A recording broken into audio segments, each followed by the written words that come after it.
Well, I'm here today, and I'm in Australia, Mullumbimby, on I think it's the 23rd here, 24th, and it's 23rd there in Ojai with Ray Castellino. Yeah. Oh, Welcome, hi, California. and it's 2019, by the way. Yeah, that's right. Yeah. Thank you, Jack. So, Ray, we go back 23 years to and a half years. And was it March of '96, the mother-friendly childbirth meeting? And I we met before that. oh yeah, that's right. Yes, but I didn't really know you till then. It's a Yeah. what was it? We knew of each other. Rod's house, right? That's And right. It was at Rod's house. And then when Rod and Brooks moved, Sandra and I and our family, we rented the same house for a while. mm. We lived up there. It was on Vista Elevada in Santa Barbara, California. And Well, I you really came from, bonded with you around the circumcision issue at yes. what's its name, the the place in Santa Cruz where we met. Oh, at Haridas Baba's place. Yeah, that place. We'll think Yeah. of It's a beautiful place. Yeah. yeah. Yeah. And then my goal today is just to find out who you are and why, and capture that for posterity. Who I am and why. Why am I? I Why are think you? Why are what we? you've done and what you've contributed is well documented in lots of sources, but I'm interested in getting it to the behind the scenes of Mm. what motivated you to do it. So let's start with a little history of where you grew up and what led you in the direction Yeah. that you wound up going. Uh, where I grew up. Yeah. I was born in Oakland, California. Um, my mom and dad were both Italian immigrant families. My dad was born in Italy. My mom was born in Oakland. And the two of them, their ancestral families came from 30 miles apart in Wow. Western Italy, in Genovese and Piemontese, and in the Genoa area and Piemonte. And Oh, so, yeah, my mom was 19 when I was born, and um, there were was you the some, first? huh? You were the first, probably. I hope I was so. the firstborn. Yeah. And my dad, he really wanted to join the war effort because this was I was born in 1944, 1943, 1942. Um, he and my mom were born in were married in 1943. But I'm giving you this background because the immigrant family experience was a pivotal thing. And my dad was born in Italy, and his parents never got him naturalized, so he never got his U.S. citizenship. And so when the war started, he became an Italian alien, which meant he was an enemy to the United States. Mm. And our government assigned him to like a parole officer, and he had to show up on a regular basis to see this guy. They had a dossier on him, you know, like a couple feet thick. Uh, and here's this guy who grew up who identified as an American Italian. He wanted to help, and he couldn't. Nobody would. The Army wouldn't take him. The Navy wouldn't take him, and so he wrote Franklin Delano Roosevelt a personal letter about his plight. And somebody in the White House wrote him back with a presidential exception. And Wow. from that, he was able to get his citizenship. I'm saying that, I mean, just to say that, I mean, it kind of like stirs me and touches my tears in a good way. Mm. It shows how much he believed in in being a part of this country. And at the same time, he grew up with Japanese kids in the Petaluma area. And from the Japanese kids, he learned how to speak Japanese. Mm. He got enough Japanese so that after the war, when he was stationed there, he could get around and um, and and have conversation. And he spoke Italian, English, and Portuguese and Spanish as well. So he had this proclivity for languages. And my mother went to school, a Catholic school, only speaking English, and the nuns shunned her. And so we have that, and shamed her because she didn't. She only spoke Italian, and they shamed her because she wasn't speaking English. Mm. And she had quite a horrific. Both of those two people had huge abuse histories. I'm not going to go into all of that, but if you can think of the worst kinds of abuses that people had, they had it. And they both wanted to do their very best raising kids and raising us. And at the same time, they didn't have any good coaching. Mm. So I grew up in a family, the firstborn, and in some ways especially my brother, but a little bit to my sister, I was the safe person in the family. And to both of them, I was just for them. And so not, being a kid, and I was like 10 years old when my brother was born, and I was like a father to him. And my parents loved us all, but they didn't know how to connect and relate. And us kids did. My sister and I, we connected with each other. My brother and I really connected with each other. And so as the firstborn, I was kind of like the safe haven, and we kind of understood each other. And so out of that,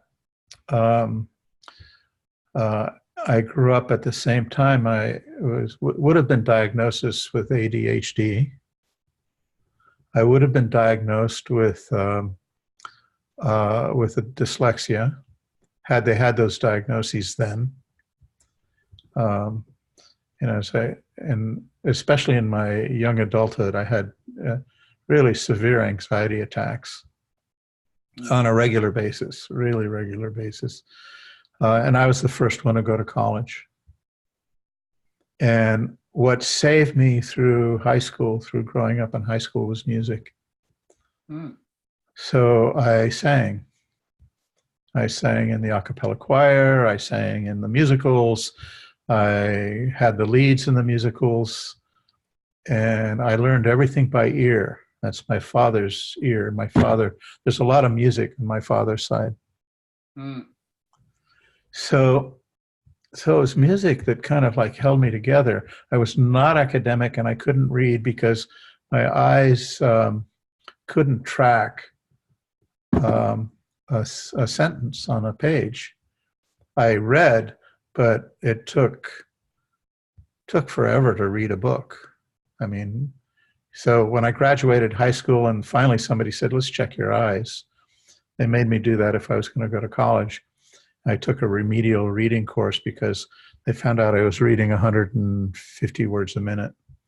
And if you're going to graduate college, you need to be reading, at least what they said at that time, you need to be reading about 450 words a minute. And I was reading in a way where my eyes would go ahead on the page and then they would go back, go ahead on the page and go back. And I was only seeing fragments. And it took me forever to get what I was reading, unless the print was very large. But I figured that out later. If I had large print, I could, like kids' books, I could do really well with. So I had these learning disabilities, not dumb, but, my sophomore year in high school, my parents and I went into my high school counselor, and he looked at me straight in the eyes and he said, "You are not college potential. Wow. Do not expect to go to college. You need to be in a whole different course, not college prep courses or anything." But I had music and I sang and I went to rehearsals and all of that. And there's something about that that organized my life. And then when I graduated college and I met my son's mother, Where she did was you go to about, college? say that again? Where did you go to college? Oh, I went to college. I'm trying to, yeah, okay. I went to college first at Diablo Valley College in Concord, California. I did 2 years of their music program. And then I transferred to San Jose State, which became San Jose State University, which had a brilliant music program. But the preparation I got at Diablo Valley College was actually better, better than what the lower lower division courses in music did for their own students. So I was actually better prepared as a junior than their own students were as a music major. And my instrument is voice, and I did that with social science and education, and I wanted to be a music teacher, which I became. So I taught junior high school music in Orinda, California, first bedroom community outside of Berkeley and Oakland. White upper middle class. I think there was one black kid in that school the whole time I was there, and the same with my high school that I went to. And it turns out that Lafayette was a very racially crippled town. I mean, in the late 1970s, some people actually hung a young black kid in Lafayette, California, Wow. right in the Bay Area. I know. I mean, that's how racially constricted that community was. There was a sign in the soda fountain drugstore there when I was a kid growing up that said, "We reserve the right to serve whoever we want," and they never let a black person in the door in that store. Mm. And the Black Boot right next door that shine shoes at where I got my haircut couldn't go into that soda fountain. So anyway, so that's something about how I grew up. And then I taught music, and I was working with all of these white kids, and I was one of those teachers where the kids would come in after school and they would talk to me and they would tell me about their lives, and at the same time I was working really hard. There was two other teachers in that school that I resonated with, and we tried to do something. They hired me because I was good at creating curriculum, so they were starting new courses. So I wrote a humanities course curriculum, and I wrote a general music curriculum, and I did choir, and I did beginning band and photography, and had classes with kids, small ensemble that met before school and or after school, and I had a community choir that I conducted during that period of time, but I burned out. I couldn't handle the stress of that many kids and that many people. My nervous system, I didn't know how to regulate inside myself, inside my nervous system. And so about 4.5 years into that, I learned about Hatha yoga, and I started doing Hatha yoga, and I met some people that knew about Randolph Stone, who was the initiator of polarity therapy. And so in 1969, 70, I met Dr. Stone, and I met Dr. Stone through Robert Hall because my life was such a mess. I needed some therapy, and they lived in Mill Valley, and I used to go over there every Wednesday or Tuesday for Gestalt groups. And then I started taking workshops and seminars and trainings with them. But at the same time, my system got so open, I could walk down the street and feel what the people behind me were feeling. Wow. It was too much. One day I was on Telegraph Avenue, and there was two heroin addicts walking down the street behind me, and they were just stoned out of their gourd. And I could feel what they were feeling, what they were thinking, and that was way, way too much information. Oh, yeah. Yeah, and it's one of the reasons why my nervous system was not regulating. So I see your arm rising up. I was trying to get a little more air on me. It's getting hot here. Oh, good. Do that. Air is good. So I had to stop teaching. And mid-year, my 5th year of teaching in that junior high school, I burned out, and I had to stop. I freshly had the equivalent of a nervous breakdown, and I had also before that had met Dr. Stone, and he was like in his late 80s at the time, this eccentric old guy who, was quirky and present and light in his eyes and inspiring, really, really inspiring.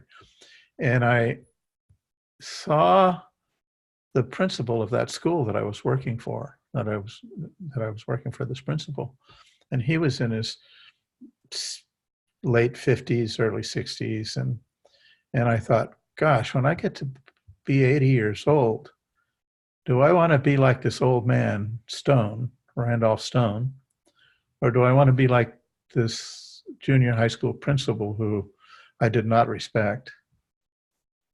And so that was a big influencer too, because so I started studying everything I could about polarity therapy. And then I got involved in doing Hatha yoga, and I studied with BKS Iyengar, and started hanging out with the woman who was kind of the center of the yoga movement in the San Francisco Bay Area. And I think she started the yoga journal, Ramajoti Vernon. It's a really inspiring, extraordinary woman. And during that time, I met a bunch of people in that field, and I would teach with her. And we did a yoga TV program. Yeah, in the early I think 1971 or something like that. It was like not public TV, but yeah, it was some, what'd you call it? Community access, probably. Yeah, community access television was a big thing. It was just coming in, Yeah. and so we put together a TV yoga program. It was sponsored by a vitamin company, and my son was young, and there's a whole thing that happened in that time where his mother, who was a ballet dancer, she fell in love with her ballet partner and made the very difficult decision to move to Europe. And she left Sean with me. I'm not going to go into all of the personal stuff there and the reasons why she had for that, but she went to Europe to dance, and she gave her son up, and she wrote him postcards almost every day of his life growing up. And as he started to get older, he started visiting her. But the thing about that, what's happening with you hearing that?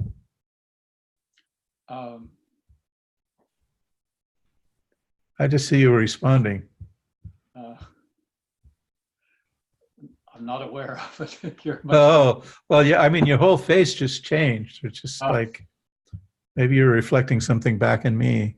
well, you're demonstrating your skills live, as you've done with me Oh, many other times. well, I just all of a sudden, your Yeah. face kind of changed when I was saying that. But I ended up being a single father for 5.5 years, 5 years. Mm. Okay, so those experiences were formative. And being a single father, I attempted to um, fill the space of his mother not being there, which was totally impossible. I learned a lot about that. I um, I did not have a clue of what it meant to really be a father. And I met a group of women through a spiritual path that I got involved in. And they would get together like on a weekly basis just to hang out together.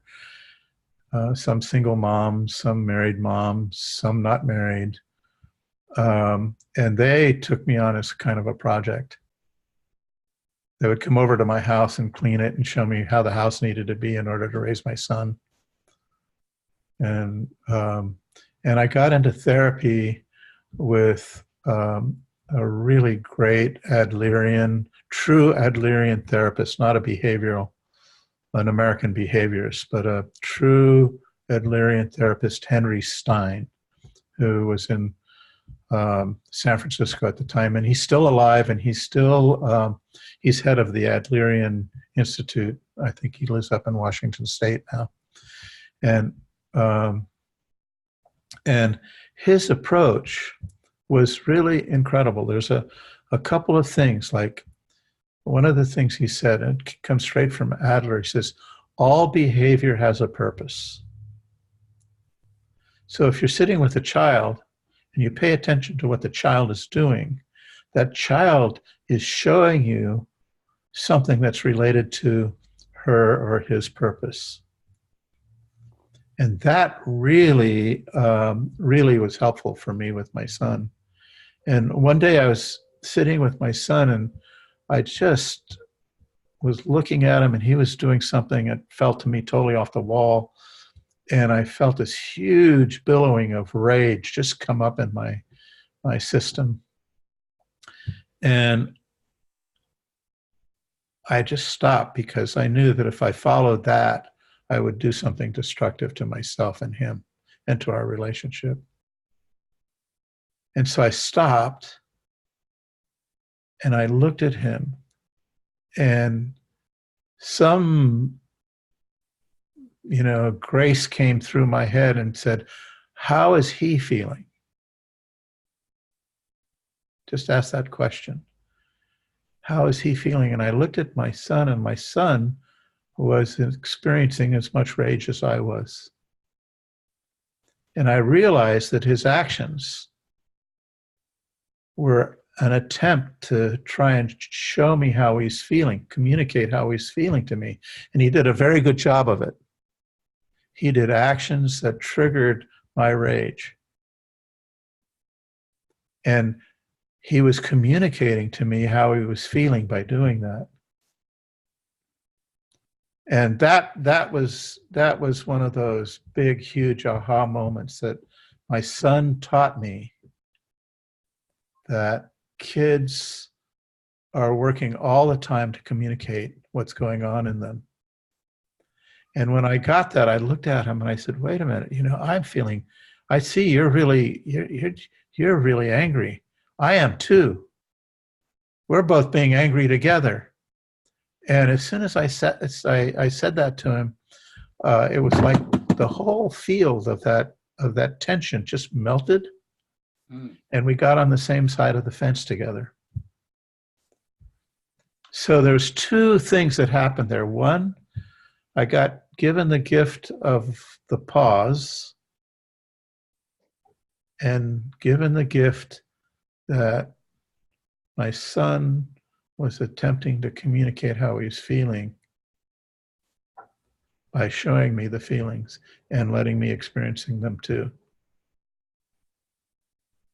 It sounds like a career-defining moment for you. That's an understatement. It was huge. It's huge. So from there, I'd been doing polarity therapy and working with people. And because I was a single dad, I had to get help to so I could work and pay the rent. And I was fortunate at that time. I was able to keep gas in the car, food on the table, and a roof over our head. And at one point, I borrowed $3,000 from my parents. But other than that, during that whole period of time, I was living hand to mouth. I just, I was making money doing Gestalt groups, which I learned a lot from Robert Hall and Richard Heckler and Melissa and Vince Rigalbuto. Those people, learned a lot from those folks. And then I studied everything I could with Dr. Stone and started taking workshops with him and people that were hanging out with him. And at this point, say again. Where were you living at this point? Well, I moved. I moved back to Lafayette. I was living in Berkeley. I left out a whole chapter there in Berkeley. That was during People's Park and Vietnam. I went and took my draft physical. I'm going back now to 1967. My son wasn't born yet. 66, 67. My first year teaching junior high school music. I was a wreck. And I got called up to go get my draft physical. And that's a whole story there, but the short part of it is that I failed it. I failed it because I had flat feet, and a black medical doctor interviewed me and asked me a couple of questions. He said, son, he talked to me like this. William Anderson was his name. It was another one of those defining moments. He said, son, do you want to go into the Army? And I looked at him and I said, no, sir, I do not. And he said, what are you doing now? I said, well, I'm teaching junior high school in Orinda, California, and I live in Berkeley. I wanted him to know I lived in Berkeley and not Orinda because the social scenes in both of those two places were very different. And he looked at my chart, and somebody down below had scribbled down unintelligible words, but it was like something in both feet. And then he looked at me and he looked at my shoes. He says, you wearing those shoes? He says, those shoes are not good for your feet. You need better shoes. I took my shoes off and I stood up and I pronated my feet in as flat as they could be. And he looked at my feet and he said, oh. Then he asked me the question, son, do you want to go into the Army? After he looked at my feet. And I said, no, sir, I do not. And he paused a minute. And he got this rubber stamp that was about this big and went boom, boom on my file. And he wrote on it, physically disqualified, no reexamination, believed justifiable. And I'm convinced that had I gone to Vietnam, I would have died there. And it's not my nature to shoot anybody. Yeah. I could not do it. I would have failed basic training. That going back to my dad, this is like, you want the roots. My dad got his citizenship and then he joined the Army and he went to Florida for basic training. And before and during that time, he and my mom decided to see if they could conceive me, because he knew he was going to go into the war and they didn't know if he was going to come back. And my mom was not going to let him go without having something left of him, and that was me. So my purpose for being conceived, which was to be something left from my mother. And my mom didn't want a boy; she wanted a girl. And so my dad went to basic training. My mom traveled to see him once when she was pregnant with me, 6-7 months pregnant. And she had, every time the train went into a station, she had panic attacks. So when she had the panic attacks, that was because she could have been bumped off the train by a service person. I don't think anybody would have bumped her off the train, but she worried a lot and anticipated a dim future. And so she was anxious, and she would, every time she'd go through a train station, would have panic attacks. And when I started traveling a lot, every time I'd go through an airport, I would have a panic attack in the airport. Doesn't happen anymore. I mean, I'd done a good bit of work on that, but yeah, train stations, airports. And then when I was a single dad, I would have panic attacks with, just worried about being able to raise my son. And so my dad ended up being assigned to a unit for his basic training that was destined to go to be in the second wave into Normandy Beach, which is a major invasion. Second wave, 60% of the guys in that unit died there on D-Day. And my dad, when they were shipping out, tears. When they were shipping out on that day, he was pulled out of the line and sent to the Philippines because he knew how to fix diesel engines, and they needed somebody to do that in the Philippines. Mm. So he didn't go to Normandy. He went to the Philippines, and he could hear gunshots and mortar and, hear the war, but he never had to raise his rifle. He never had to pull a trigger. He fixed diesel engines. He got to know the colonel that ran that division. He liked him. He promoted him to a tech sergeant, took him to Japan after the war. And my dad was second in command of the movement of Allied forces through Japan during that time. So he was in charge of the train schedules and stuff like that. And when he came into Japan, 3 months after the war, he went to Nagasaki. And he saw the devastation there, and he saw what the bomb did. And in the 1950s, when, the United States was dropping bombs in Marshall Islands and in Nevada, and they were doing all that testing, he detested that. He saw directly what human beings suffered from that weapon. And so he had a very, very strong sense about him, about war.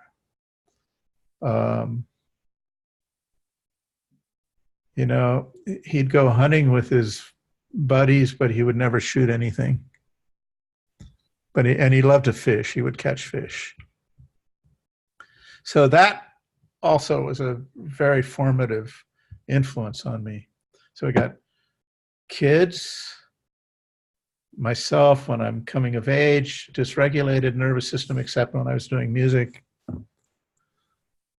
And then I become a music teacher, and I get dysregulated because it's just overwhelming to be with that many kids going through as much as they were going through in their home lives.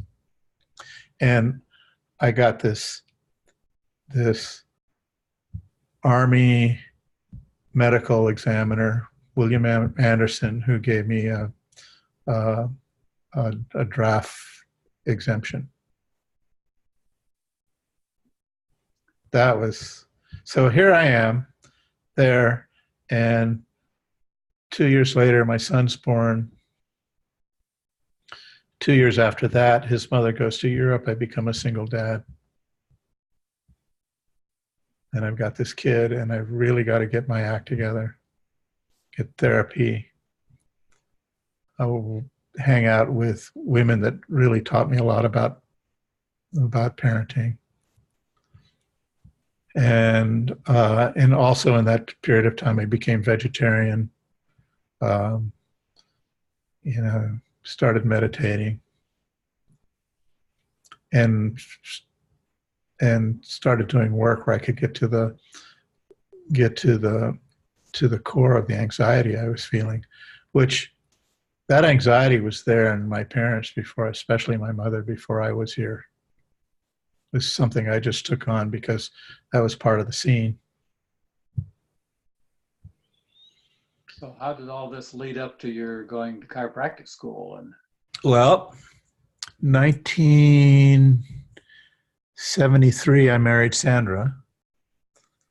And a classmate of mine at Worcester. who was a classmate of yours in Worcester. Yeah. She and I are really, really good friends together. I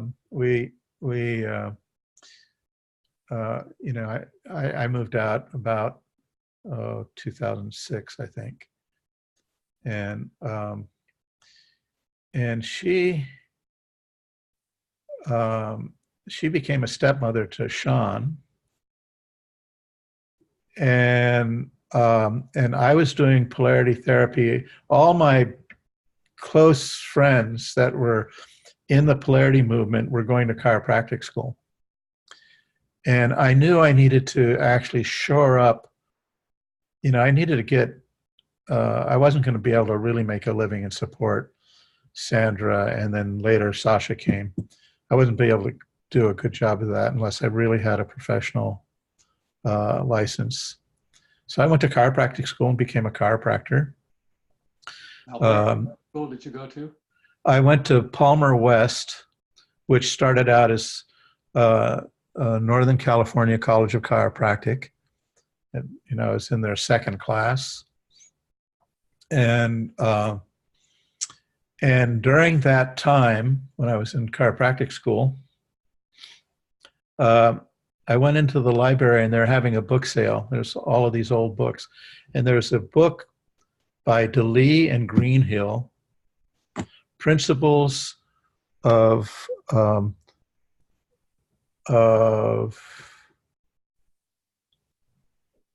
Obstetrics and Gynecology, circa 1943. I was born in 1944. I was born in a hospital in Oakland, California. Now, the war effort was taking people out, so the hospital staff was thin. And I read that book, and I got to know all the technology that existed at that time, and I just got insatiated with an interest in that. And so I started reading what were the fads of different decades through the 20th century and into this century. So I'm pretty much up on what was happening. And so if I was sitting with somebody later, I was doing body work with them or chiropractic, and they had some ailments that were like chronic and or things they're going in and out of acute and chronic states, or they're in an accident and the insurance company thought they were malingering. I had been reading this stuff and seeing relationships between what was going on in birth technology and whether or not people were healing or not. that was like mind blowing to me. And I got that through myself. Hmm. Like it gave me information about my own birth. Now, my mom didn't have any medication, but I experienced my birth by watching it from the ceiling. And I have a visual memory of it. I knew what the room looked like, the number of people in it. And one day before my mom died, several years, I described what I saw to her. And she said, yeah, that's exactly, yeah, there were green tiles on the wall. That's right. There, the doors going into the delivery room were round circle glasses. There were two of them and they swung. Yeah, David Chamberlain wrote a whole book about that. You could have been in his book. I could have been in his book. Yeah, but I didn't remember this until I was a young adult. Uh-huh. Yeah, until I started doing all the yoga and meditating. Then and I'd get together with my polarity cronies like Rod and a few other people, and Rod Newton, who and we'd all work on each other, and we'd have all of these experiences together. Now, did you know Peter Pick in Mill Valley in those days? Oh, of course. Yeah, I know Peter today. Yeah. Corner from, and I used to go there. He had what was his partner's name? There are two of them. Steve Shim.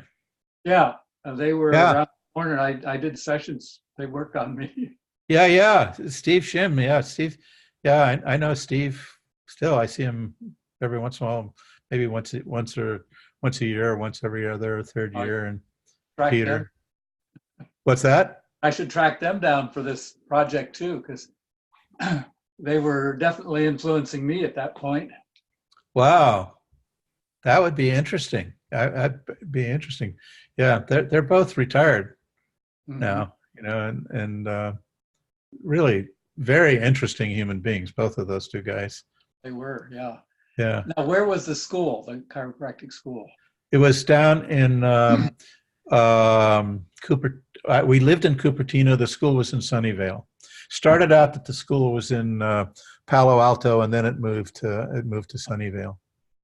And if I went to that school like 2 years later, they would have flunked me out because I had so much background in polarity therapy.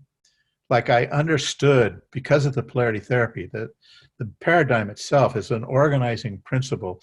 It's like you pay attention to the energy, and it gives you the capacity to be able to see how healing works, and actually see how the mind works, and how relationships work, and because the energy, Dr. Stone's energy principle encompasses all of it. So I got this uncanny ability to, when I was working with people, to actually see where the locus of their ailment was, and so I followed the tradition of Dr. Stone and the polarity therapy, and became very eclectic. And to that, I added chiropractic, and of course, Dr. Stone was the chiropractor. So I studied with the chiropractors that Dr. Stone knew, that were his cronies when he was coming up. Major Russell Desjardins, Major Bertrand Russell Desjardins. He was my first cranial teacher, and then a student of his, Mark Pick, was a cranial teacher of mine when I was in school. I studied all of Desjardins' work, and Dr. Stone in his books referenced Desjardins. And they were buddies, and Dr. Stone had studied with Desjardins, and that's how he got the experience. Dr. Stone got the experience of the felt sense of the movement of energy through a particular technique that Desjardins was teaching, and of course that Dr. Stone took from him. So that sent Dr. Stone off on this whole quest to understand energy, and he went everywhere in the world. He went to India, China. He tried to correlate all the stuff and look at what the current science was saying about those things. So he studied Ayurveda. He studied the Tao. He studied the Chinese acupuncture, um, and and then he taught in a way where he kind of like taught in a way where what transmitted was his understanding of how energy moves in and of the body. And of course, everybody nowadays in our circles, we understand that, you know, the image of the torus, and that in fact every human being has a torus image, and it's not the image, it's the movement of the energy, the torus. And Dr. Stone defined all of that before, you know, all the physicists and the people that did the Thrive movie, and you know, all of that came out. And so he was ahead of his time, and we got from him a way of seeing where the health is in people and how the energy blockages were breaking the health down. And from there, you know, I had that knowledge when I went to chiropractic school. So when I finally got to the place where I was doing my clinical practice, we had to, most of the time when we were seeing patients in the clinic, I had no trouble filling my schedule up. I mean, there was a waiting list to get in. And other people that were studying like Gonstead technique and stuff like that, they would have ailments. Like one guy got herpes, and he was starting to go out with a new woman friend, and he was really embarrassed by the herpes, and he couldn't show up on a date with herpes on his lip. So he came in with the intention of curing the herpes. I just followed the energy, and I didn't have any intention to cure herpes. I don't have any intention to cure anything. And, you know, overnight, the herpes went away. His system settled, his energy aligned, his anxiety quieted. And he became a frequent patient. So there's experiences like that happening, and, you know, more profound things happening with some people that, you know, when I was in that clinic, and so I did a lot of work there. And then when I went out into practice, graduated, Sandra and I and our kids, the two kids, by that time Sasha was born, we moved to Santa Barbara. And Rod Newton and I opened a practice there. Oh, together. And together. And he stayed for 6 months and then moved to San Rafael. And then later after that they moved to Ashland. I think he was in Grants Pass first. That's where I saw him. He would have been in Grants Pass for a little bit, because we had a mutual friend, Jim Saeed, who was in Grants Pass. Now, the transition into, because when I met you, you were studying with Peter Levine and working with babies, and, you know, how did that transition? That was later. When you met me, and when you met me at Rod's house, that became Sandra and my house later. I was just starting my chiropractic practice. I forget what year it was. That must have been like 1980, 82, 83. Yeah, 83 or 84, because Rod had been to our place in Costa Rica in 82. That's right. It was right after that. And you had come. I remember him going down to Costa Rica. He loved it. He loved hanging out with you guys down there. Came back. And then, so there was, I was thinking of when we really got to know each other back Oh, in, later. Oh, by then, yeah. See, by then, when the mother friendly initiative was happening, and we got into that very heated conversation with you, me, and Suzanne, and then there was Marshall Klaus, who couldn't include circumcision on the mother baby friendly thing, and the three of us were so adamant. I mean, and Jim Prescott was in there too. oh, Jim Prescott was there. Yeah. Yes, that's right. And I remember energetically, I put myself right in the middle of that vortex, the double bind vortex, and the stalemate that was there. And boy, did that rip me apart internally. And I remember, I mean, after that whole thing happened, I was with, who was it who did Midwifery magazine? I forget her name. Jan Tritton. That's right. My head was in her lap and I was sobbing. Really? Yeah, because I tried to see if I went into that the double bind conflict of that energy, if I could go into it and see if it was possible to untangle it. And it was devastating, the energy of that, and I just kind of like ripped me apart. And I learned a big lesson that day, that it's not a wise thing to do. I wasn't aware of any of that. I know we broke for lunch, and Yeah. I was sitting next to Ina May, who said, well, Steve's circumcised and he doesn't think he's missing anything. Oh. I said, well, how would he know? But then what shocked me is I went back to the room early, and we had an outside woman facilitator who I didn't think was very good. And she was preparing for the afternoon session, and she was going to go on to the next topic. And I said, wait a minute. Yeah, I remember you doing that. And then fortunately, Marshall Klaus had taken off for the afternoon, and maybe there was someone else.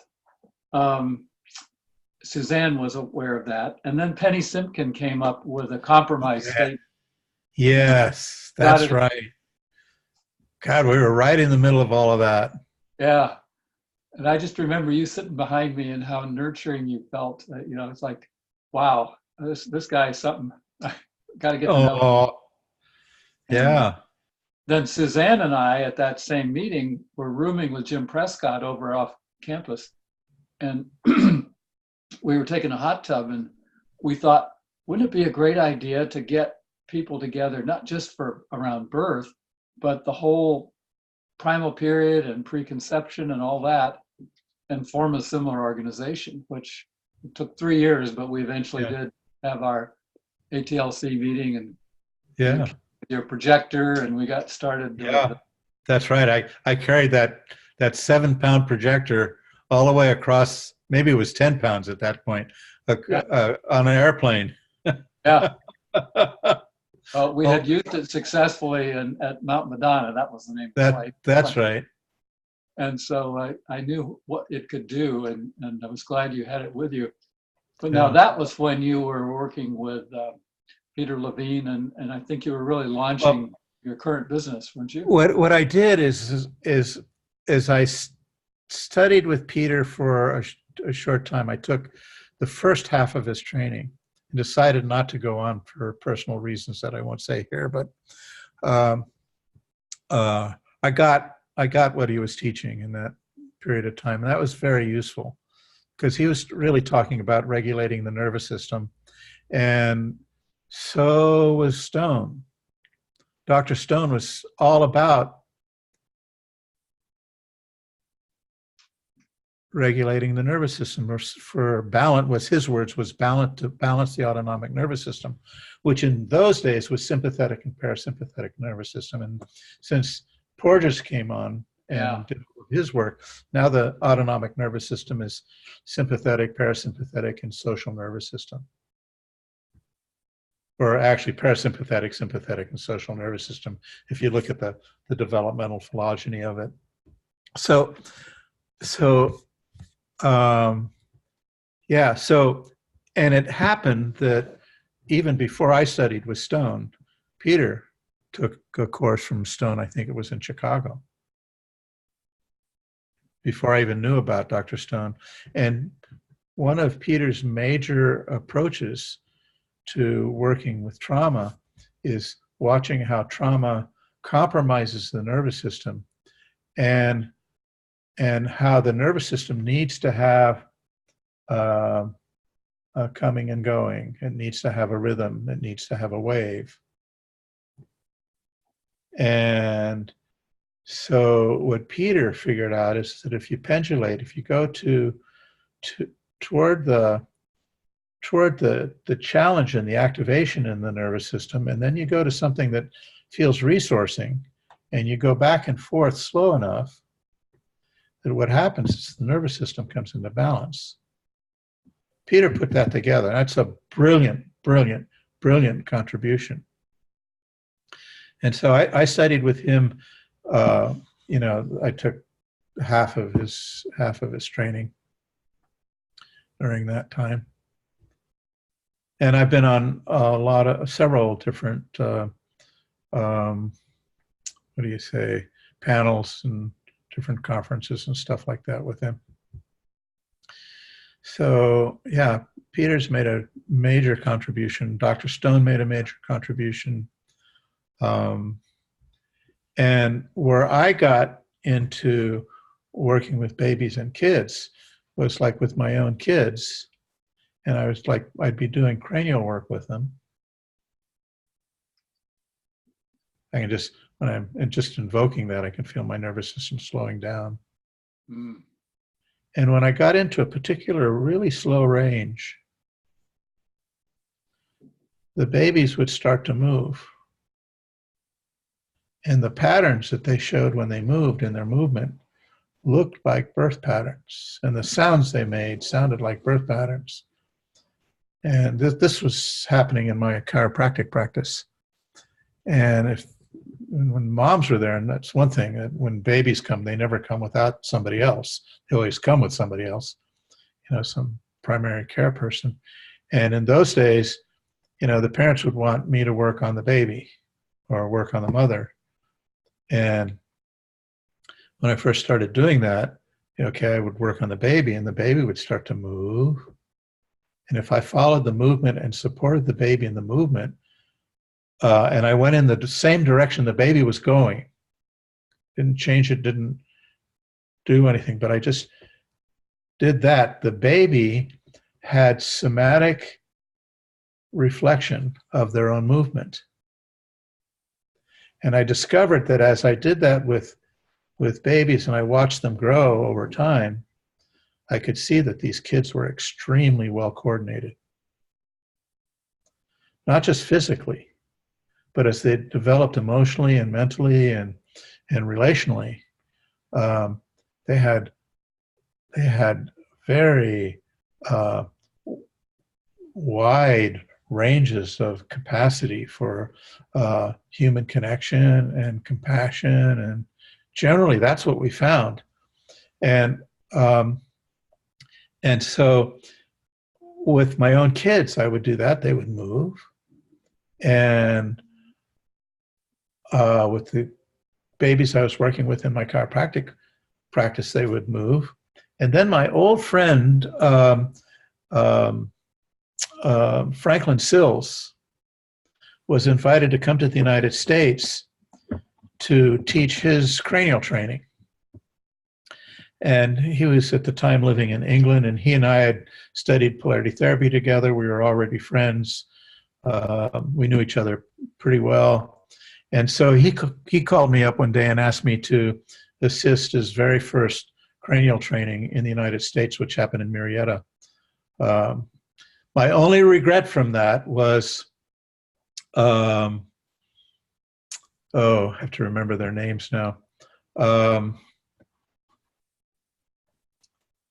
Who was married to the author, who was a violinist, was really into sound. Aldous Huxley and his wife, Laura Huxley. Mm-hmm. I got to know Laura Huxley actually very well, and she would have me come to her house and do sessions with her. And what's that? I've been to that house. I did some rewiring. She had some dangerous wiring in her balconies. Right up on the hill underneath the Hollywood sign. Right. Yeah. Yeah. So she invited me to come to that big um, um, ball with, who did she do it with? He was major author, talked about pre and perinatal stuff. Forget his name right now. And Bernie? who? Bernie? No. Very well established author. You would want to have video of him. You'd want to interview him. I'll think of it later. But it's one of the things as I'm getting older is I'm actually losing my capacity to remember names. So I'm having some memory. The storage shelves are overflowing. What's that? The storage shelves are overflowing. Yes, right. It's the benefit of becoming aged. But I actually feel very young. I feel young and vital and good actually in my body. Just that my memory is not working quite. Long term, short term. Anyway, so she had this big ball with. I'm not remembering his name. Somebody listening to this would probably remember. And I couldn't go to it because I was assisting Franklin's cranial course. But the major thing I got from Franklin is that in England, he got a few of his colleagues, and once a week, they had a free clinic to do cranial work with babies. Oh. And the other major thing I got was the construct of how I put a training together, which is quite an interesting thing, because what you basically do is you take the same basic process, there's the same basic thing, and you keep repeating it, but you repeat it in different contexts. So my thing is, okay, how to be with babies and families. And there's some basic things that I teach about presence and slowing your system down, coming into co-regulated fields, establish 8 principles that would support co-regulation in small groups of people like families or small groups of adults. I'll get to that part later, but I couldn't go to this great grand ball that Laura Huxley was having with her friend, but we would have really extraordinary conversations. She talked about how Aldous died, and she wouldn't recommend that anybody go out on LSD because that's what he did. And I went to some talks that she gave toward the end of her life.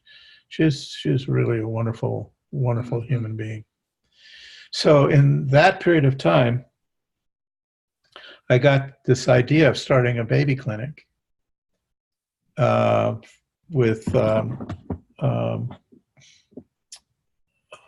from Franklin, and I got an understanding of how to organize the training.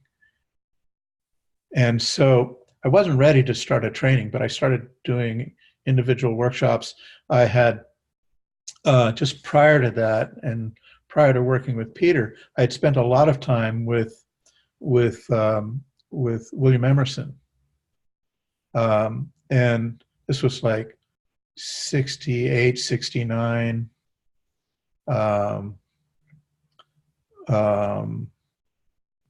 70, 71, in those years. This is quite an amazing thing. In fact, I wrote my dear old friend Cindy Rawlinson a letter this morning, and it's part of the reason why I'm touching my tears so easily, because just some of the nature of what I had to communicate with her. But I was talking to Cindy one day, and I was telling her about how the babies were moving when I was doing cranial work with them. And she said, "Oh, you need to meet this guy who lives here in Petaluma." She and her husband, Ian, live in Petaluma on Cook Hill. And my father grew up on the other side of that hill.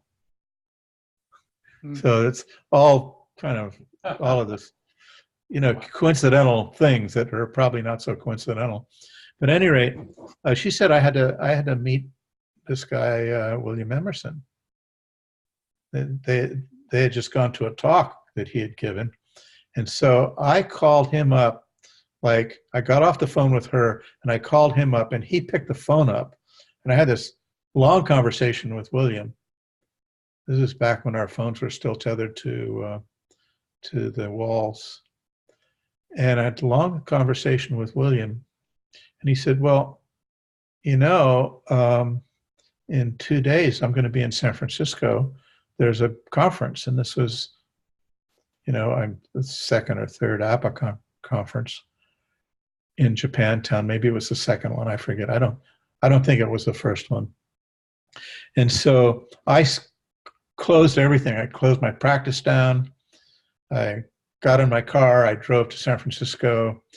I walked in and I sat down at a table. And the person sitting next to me, just by chance, was Graham Ferrant. And Graham Ferrant was from, your neck of the woods in Australia. Yeah. He was a psychiatrist, and he was a pre- and perinatalist. And he was very active in APA. And then a few hours later, I met William and listened to him talk. And that was huge because it was the first time I'd been around people that had any inkling that all of this pre-verbal early experience, the medical interventions, early family, ancestral stuff, that all of that had so much effect on us as we grow up and how we are as human beings, as adults. And so that there was a plethora of information that just came in then. And so I started hanging out with William, and he did a workshop with Wendy Ann McCarty in Woodland Hills. She was living there at the time. And I went to that workshop, and William had a family in with this baby, and I co-facilitated a session with him. And I could see, because of my polarity background, how fast that baby needed to go in order to be seen, in order to be recognized. And William's vision was more on the emotional level, and mine was more on the autonomic nervous system energetic level. And so I had to do quite a bit of work to reconcile these different approaches, because if you work on the emotional level, it tends to speed the system up, and eventually the system will go through a catharsis, and then things feel better afterward. And you can see some big changes in babies doing that. But the method that I developed over time is a method that comes from Stone and from cranial, where you really look at where is the resource. And Peter Levine, where's the resource? What is it that brings the nervous system to a balanced state, to an integrated state, to a regulated state? And also in the meantime, during that period of time, Alan Shor's work came out, and his buzzword was self-regulation. And what we found out, and what he showed in his first great thesis, which he really gave us a huge, huge gift, he showed that regulation really came out of relationship. Mm-hmm. So mom and baby together, skin to skin. And who was it from Arizona, that did the work that showed that, if you did that skin to skin, that the baby and the mom regulated each other. And they call that co-regulation. Mm-hmm. CO2 levels of the blood came into balance. Regulatory issues came into balance. Just a second. Can we pause for a minute?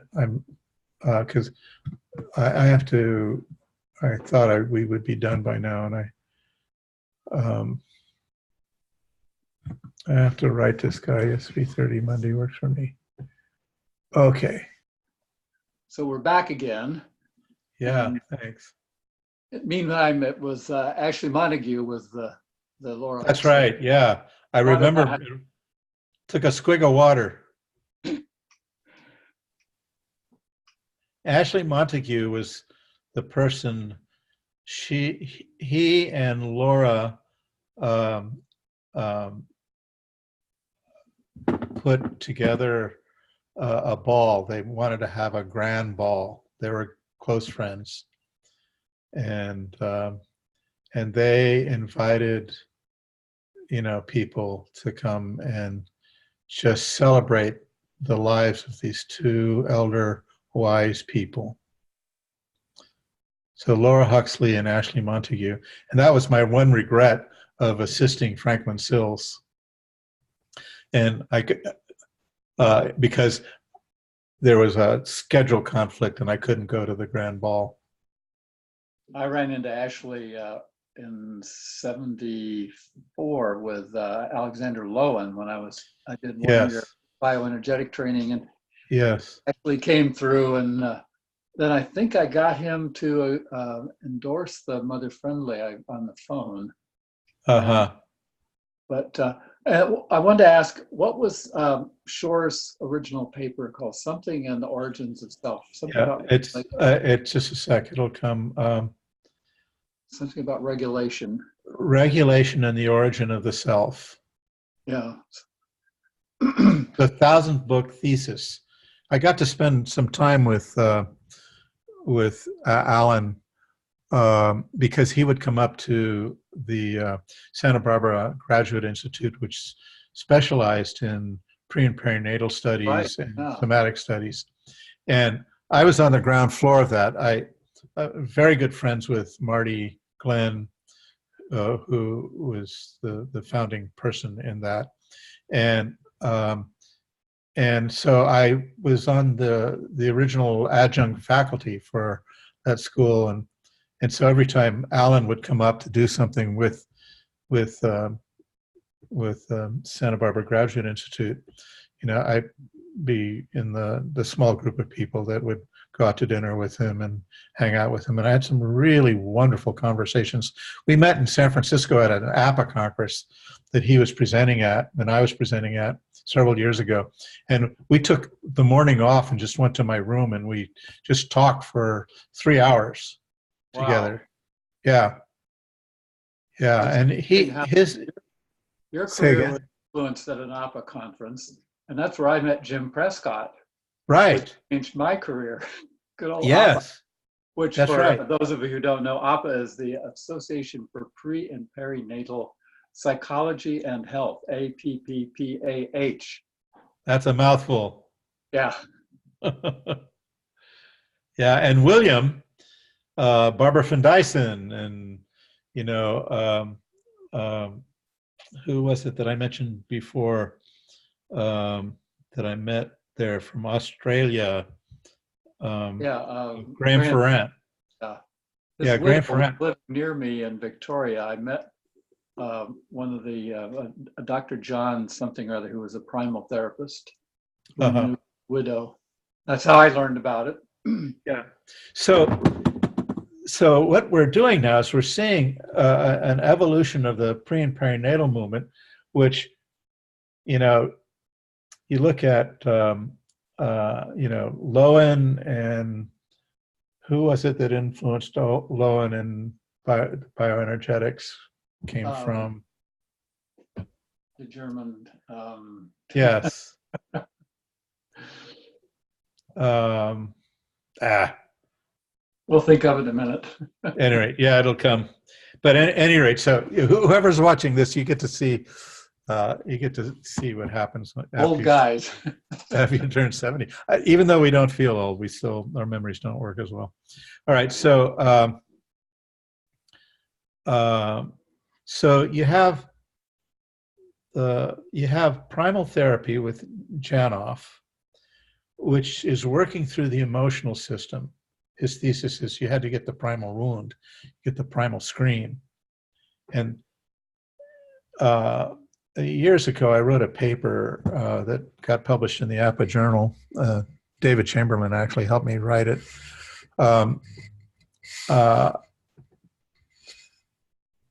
Where I was looking at, okay, where do we have to work?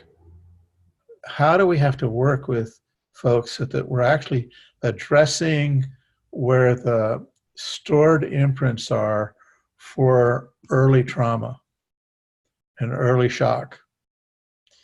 And Janoff with Primal Scream is doing it through the emotional system. The emotional system primarily is governed by the midbrain.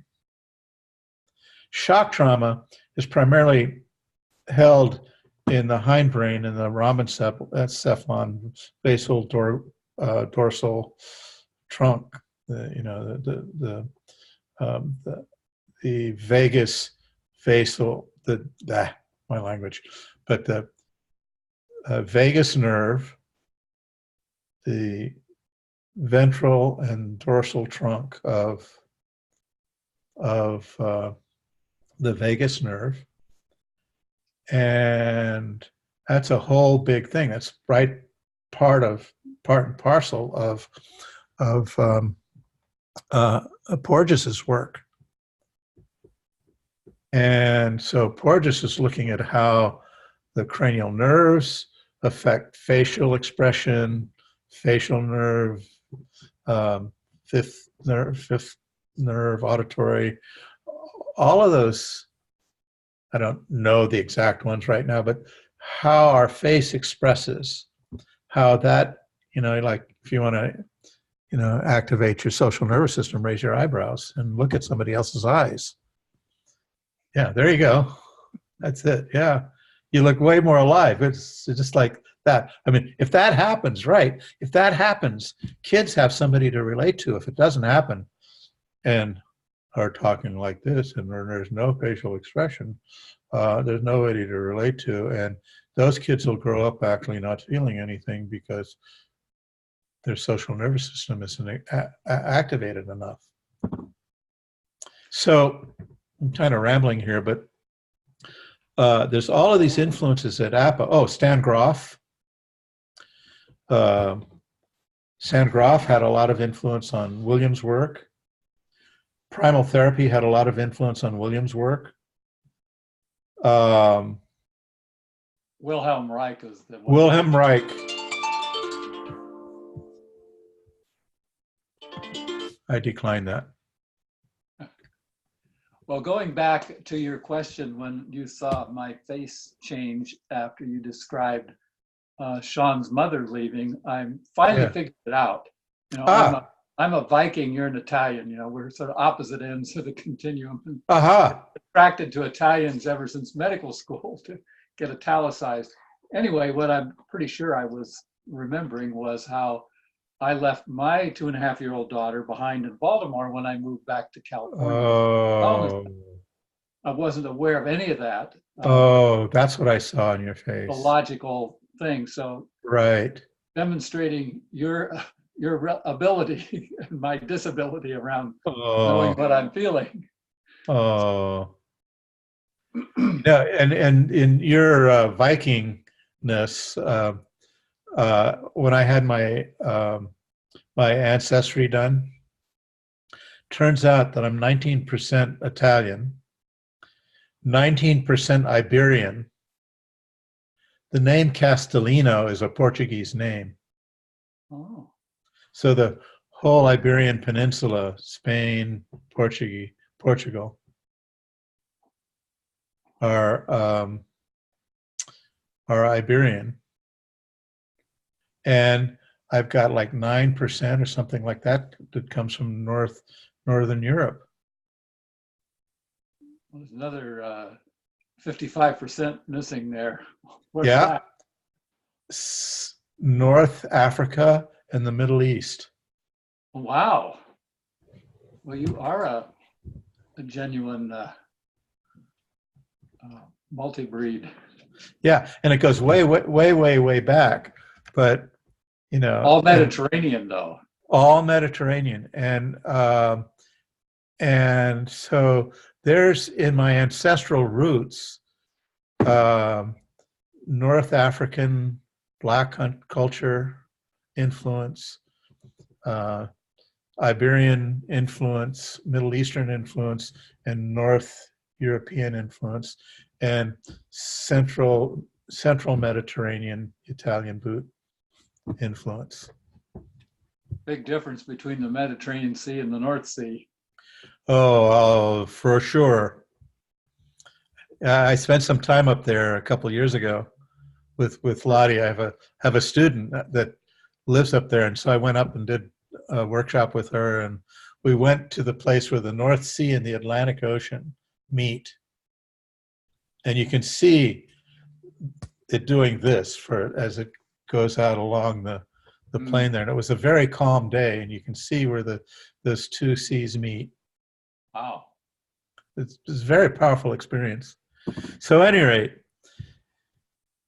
you know, we're talking about my background, but we're talking about my background in, okay, how did I come into the work that I do and the influences that caused me to take the path I took. And so I saw that, you know, William, who came out of like Otto Rank, who is the guy we haven't thought of yet? Maybe, I think you said his name. Reich, William Reich. Right, Wilhelm Reich, who's, you know, his work with babies was magical.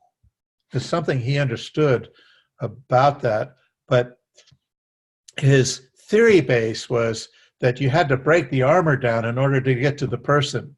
And you want to know who I am, right? You know, and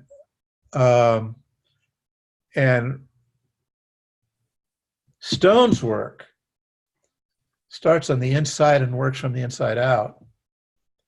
Mm-hmm. And he was always talking about the essence, the ultrasonic core, the energy field. And so and he talked about the blueprint.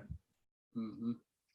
And inherent in the work of establishing ourselves in relationship to where we come from the inside out, not necessarily from our imprints, although our imprints have huge effects on us. We get to find out who we are. And so in order to do that, and this is where Porges's influence is so important, is we actually need to, in a way, follow our own phylogeny. You know, our most traumatic histories are stored in the most primitive part of our nervous system and in our energy field.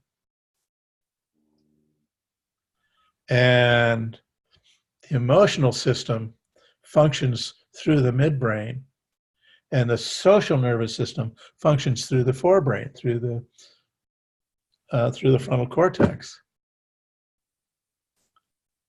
And in order to actually function and live in what the neuropsychologists call the window of tolerance, which I don't think is a very good term. I like the term that my colleague Anna Chitty uses. She calls it the window of presence. And I like to call it the functional range.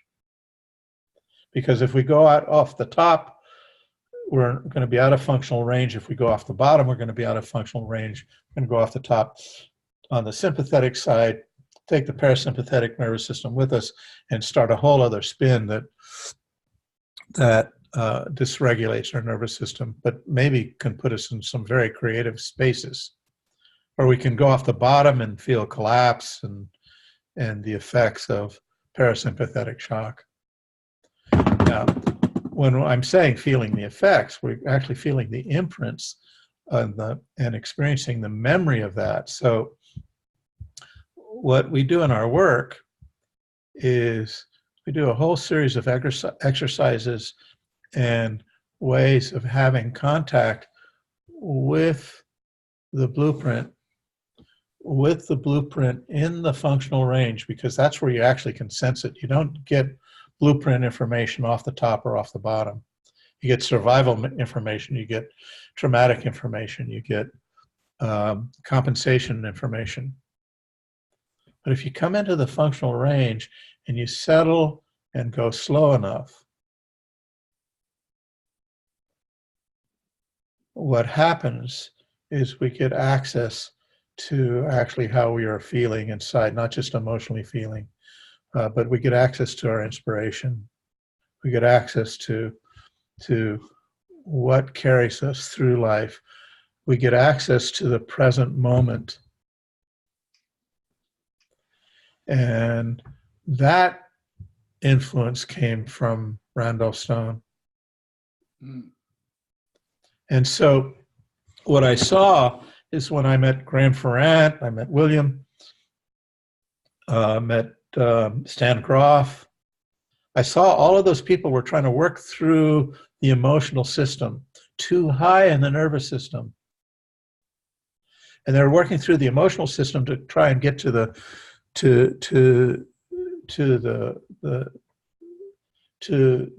deep hindbrain so that they could have access to memory. And the thing about pre and perinatal memory is that it comes from pre-verbal time before we have words, time when we had emotions, when we had feelings, and we had a way of showing our story. The way babies tell their stories by showing it and by expressing it. So that's what I started paying attention to. And with William and with Franklin, we looked and we saw how movement patterns and how what are the combinations of movement patterns that babies can have moving through different pelvic shapes, moving through gynecoid shape, moving through anthropoidal shape, moving through what's this one, the triangular one is android shape, moving through platyploid shape. Each one of those shapes cause different movement patterns, and you can watch a baby's movement patterns, and most of the time we can predict backwards what the shape that that baby's mother had. And so when I saw that, and I got, okay, then there's this whole thing about co-regulation, and co-regulation happens in relationship, happens through touch, through eye contact, happens through dancing together, being together, happens through slowing down, happens through connecting. It's where our friend Pam Leo is. You know, and so I saw that that's what I had to bring to the pre and perinatal movement, and you know, it's basically every talk that I give and share comes from that. So so back in 1993, 92, 91. I met Wendy Ann McCarty through William, and then she and I in 93 founded BEBA, Building and Enhancing Bonding and Attachment. That's a nonprofit research clinic that she and I co-founded. She and I worked together for 5 years, and in that 5 years we worked with, I think, 17 families together and developed a lot of the basis that gave me what I needed after she and I stopped working together, to what I needed to do to create a training. The influence from Franklin of how he constructed his craniosacral training. And so I wrote a curriculum to train people. I had some friends, uh, Mary Louise and Christopher Mueller, that they took a course from me on forceps one time in the early 90s. And Mary Louise said, and Christopher, they go, Ray, you've got to be teaching this stuff. You teach this, get a training going. I said, no, I'm not ready for that. I've got too much to do. I'm not ready. And she said, just do it, just start. And in my own foolishness, I did. And, in the first years of trying to do a training. Yeah, and it's grown. We're in our 16th foundation training. I work in teams. The current training I'm doing, the first module, Anna Chitty and I did.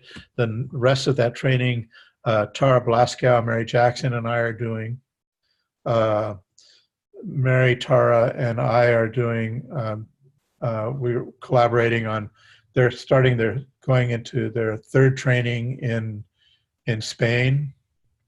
I've got students, 2, 3, 4 students in Germany and Switzerland that have basically used my curriculum as a start-off point to create their own trainings. And I just got back last month. I was in Europe, where I was with about 50 people that had either studied with me or studied with the other 4 people that are doing my work in the German-speaking countries. And I did what they called an advanced workshop, where I shared what I'm doing. So, the core of it comes from Dr. Stone, because it was Dr. Stone's work that actually gave me a greater sense of myself. It was Henry Stein's work, the Adlerian work, that actually helped me organize my mind and understand a lot of my own early trauma, my relational instabilities and stuff like that, and gave me one of the key Adlerian things that all behavior shows intention. Mm. If you want to know the purpose of what somebody's doing, watch their behavior. Don't listen to them. Watch their behavior. And what we do, of course, we do listen, and we help people to link what they're doing with their mind and their expression to what their behavior is showing as their purpose. So my work has evolved, and it's become, it's not quite ready yet, but I've got a whole training program that starts out with the foundation training, has a mentorship program, and then has training the trainers. It's a 3-phase training program. The website for this work, which I'm calling Somatic Blueprint, which that term and the underlying principle of that term comes from both Dr. Stone and Anna Chitty has had a major influence on that. Mm. And Tara and Mary. I mean, I'm a very collaborative people. I work in collaboration with people, and all the people that I work with closely contribute. They're really brilliant in their own sense. Mary Jackson has taken all of this stuff and into birth as a home birth midwife. She had a run when she started using the Castellino Beba principles. She had a run of, I think, 63 or 64 births without any transfers to the hospital. And for people that want to birth at home, that's really good news. So it's a bit higher than that now, because the more GMOs, the more heel sticks and needlings and mercury that kids get in their bodies from vaccinations, um, maybe even the vaccinations themselves, the more electromagnetic stuff there is, um, the higher the incidence of the spectrum is happening. There's hardcore scientific evidence showing that um, that autism is directly related to dysregulation that comes out of things like ultrasound. Huge influence of disorganizing the way babies are growing in the womb. I remember reading Sarah Buckley's article on that way back. Way back, she was on it. Yeah. She is brilliant. I had the privilege of being on a panel with her one year in Napa, and I love listening to her. Yeah, well, she's right up the road. We spend time together. Oh, And her husband did a great video on how they managed to survive having 4 kids and still be in love. oh, what a great thing. When you see her, give her my very best. Yeah. I'm recalling when we brought Sienna there, probably in 98 or 99. That's right. And she did this, I don't know what you called the process, but she picked out some things from the sand tray. Yeah. There was a television set and a syringe. And she had an ultrasound because Marin's age. They wanted to do an amniocentesis. Yes. And I remember seeing her kick at the needle on the screen. And yeah, it wasn't a sand tray. These were shelves with different kinds of toys on it. yeah, yeah. And so she was showing her story. Yep, it was dramatic. Yeah. From in utero. Yeah. It impressed me. Yeah. Yeah. Well, we should probably wrap up here before our listeners. Yeah. Or we can go we. Yeah. Maybe you could break this up into a couple of different chunks. Well, it's really fun hanging out with you, Jack. Fantastic, and I'm delighted to get this all recorded, and our ongoing colleagueship means a lot to me. So. Oh yeah. Thank you, Ray, and most welcome. I'll end the recording now. Yeah. If it will respond, there we go.